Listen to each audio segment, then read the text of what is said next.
So next we have Dr. Sumitha Muthu. She is a senior consultant at Narayan Nethralaya, Bangalore. She will be talking on tilts and turns, understanding fourth and sixth nerve palsies.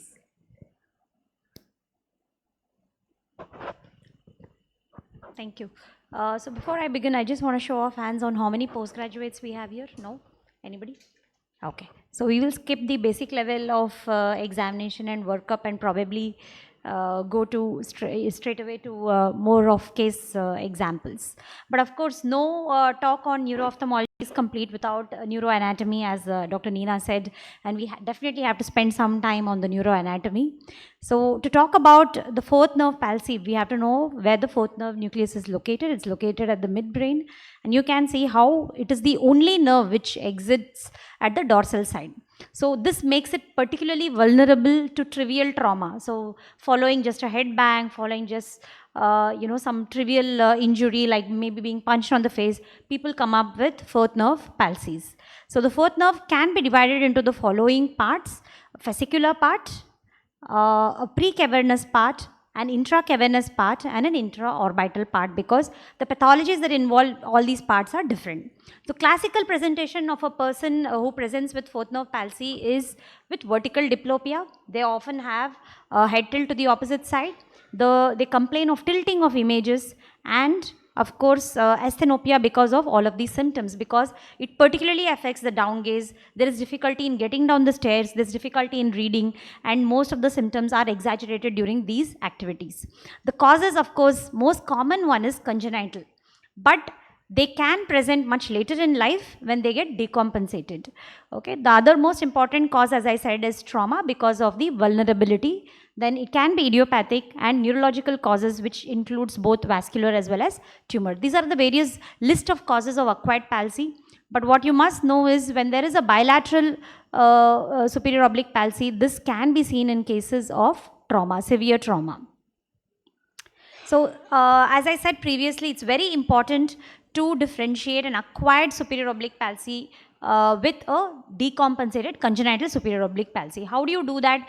One thing is the patient complains of intermittent diplopia and can fuse. The amount of deviation that you usually measure is very large, and still sometimes the patient fuses. This suggests that they have good vertical fusional amplitudes. Okay, so you may measure about 14 to 20 prism diopter, but the patient is still ortho sometimes. This itself tells you that it's a decompensated congenital nerve palsy. Other most important signs being spread of cometons, and you can also look for the old photographs where the patient particularly maintains a head tilt. One common thing that I usually ask the patients is that when you take photographs for, say, passport or something, does the photographer often tell you to correct your head tilt? This is something that they would testify to, saying yes, they've always told me to keep my head straight. So this again picks up a subtle congenital fourth nerve palsy. With respect to history, look for history of trauma, look for history of diabetes, hypertension. These are all again important histories because you have to rule out the differential diagnosis for a fourth nerve palsy. These are all various diseases that can also involve a vertical muscle. For example, a thyroid disorder involving an inferior rectus may give a false impression of a superior oblique nerve palsy. So again, examination, do the usual tests.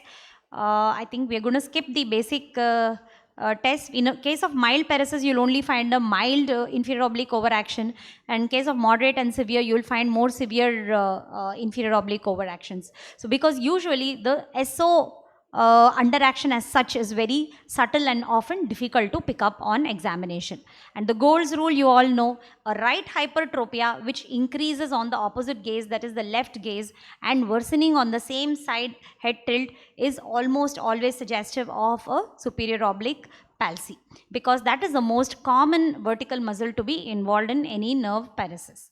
So again, bilateral nerve palsy can be diagnosed by a simple test called Maddox rod test, wherein if it is bilateral, the amount of torsion will be more than 10 degree.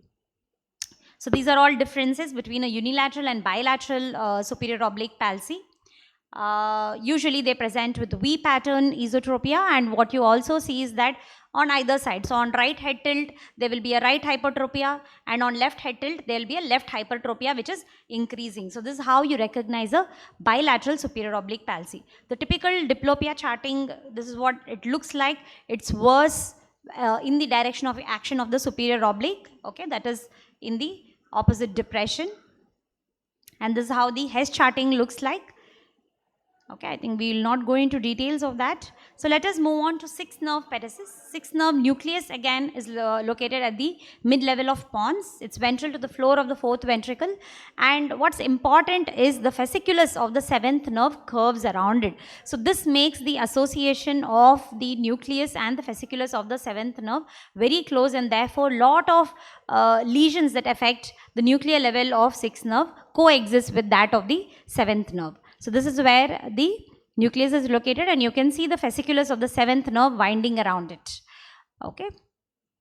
So again, 60% of the fibers, I think Dr. Nina already explained how the fibers distribute. They distribute to the same lateral rectus, whereas 40% of the fibers go to the opposite third nerve nucleus through the MLF and the PPRF.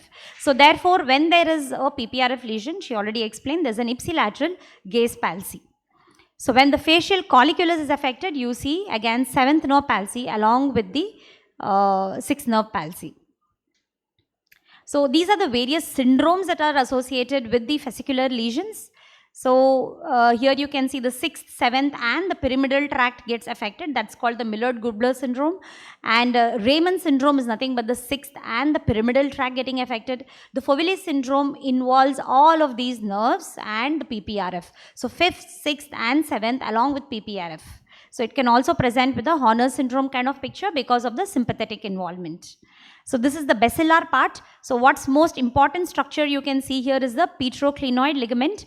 The nerve passes under the petroclinoid ligament, very close to that, and therefore is very susceptible to increased intracranial pressure or to increased intracranial tension. So that's when it gets compressed and it becomes that's why we call it as a non-localizing kind of sign. So even in the presence of tumor anywhere else within the cranial cavity, you can see that because of increased intracranial tension, there's always a sixth nerve palsy.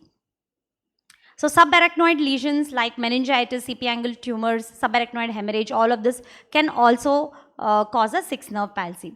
Intracavernous part, of course, you know that I'll just show you in the next diagram. You can see that it's closely associated with the internal carotid artery. It's on the lateral wall over there, and it can be affected by various keratoco-cavernous lesions like this. The Tolliver-Hunt syndrome, tumors, fistulas and aneurysms. So here you can see there is an abduction deficit, and what you can see is a intracavernous carotid aneurysm. So this is the aneurysm that you can see over here.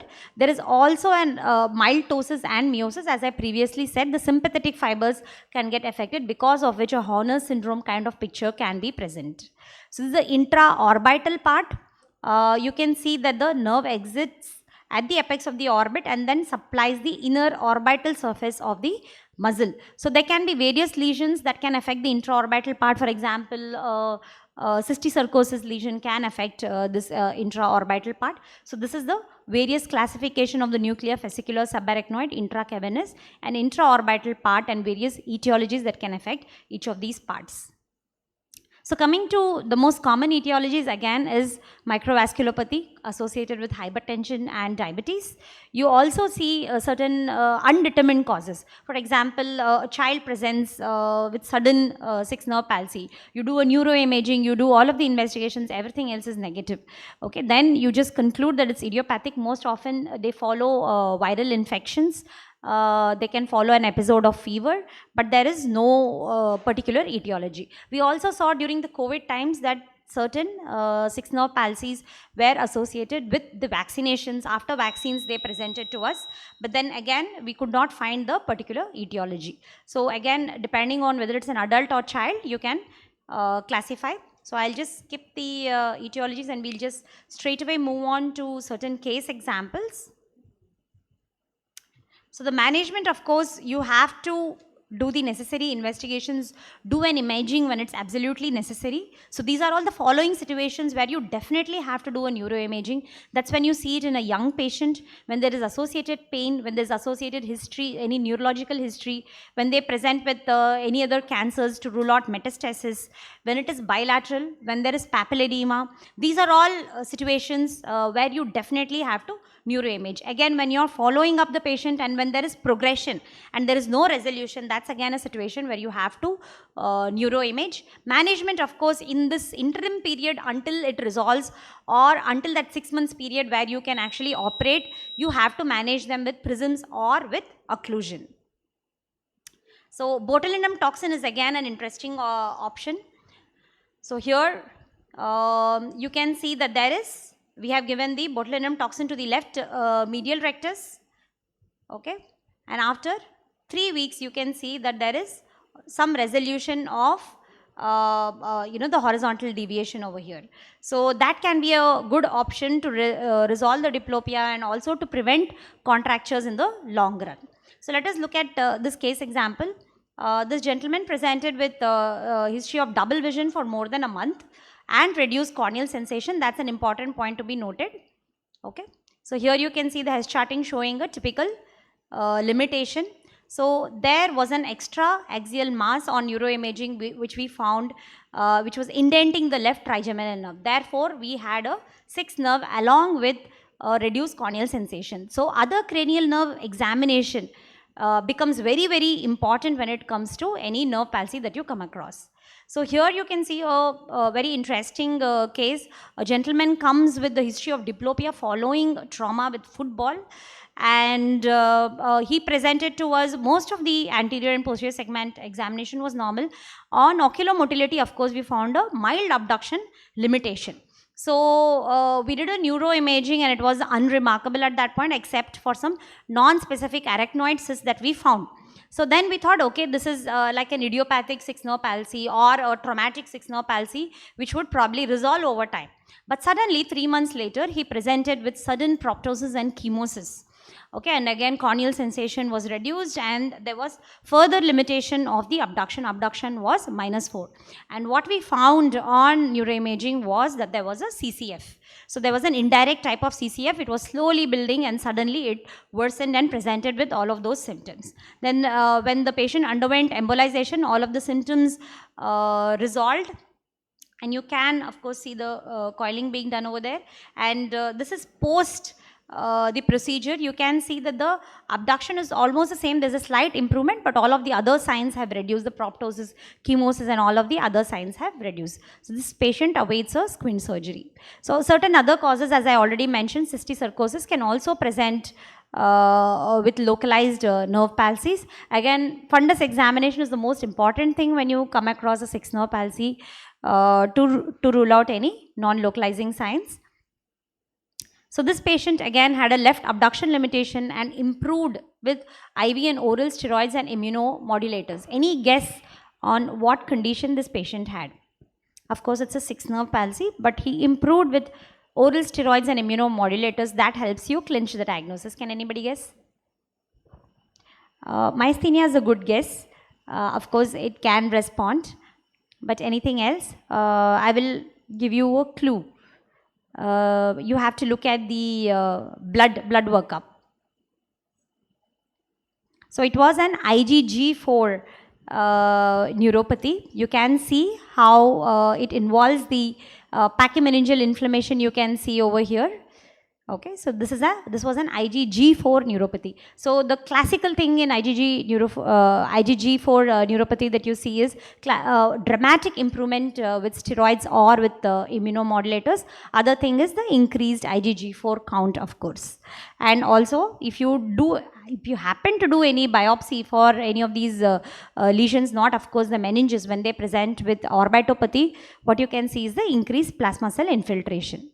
So to conclude, when it comes to any neurological signs in case of ophthalmology, we definitely need a keen eye to catch the associated signs and symptoms.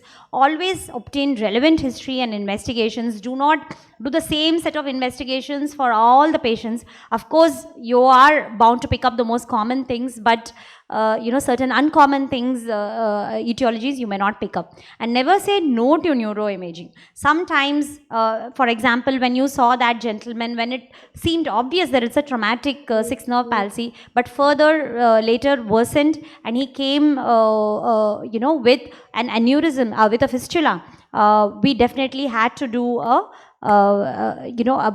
relevant imaging to look for a CCF. Again, right referral and treatment at the right time can always treat the patient. Fourth nerve Dr. palsy. Sumitha, can you wind up? It's almost 10. Oh, sure. Sorry. So, in case of fourth nerve palsy, always learn to pick up a congenital cause. Thank you, Dr. Ramya, and thank you, the Drishti, for having me here. Thank you.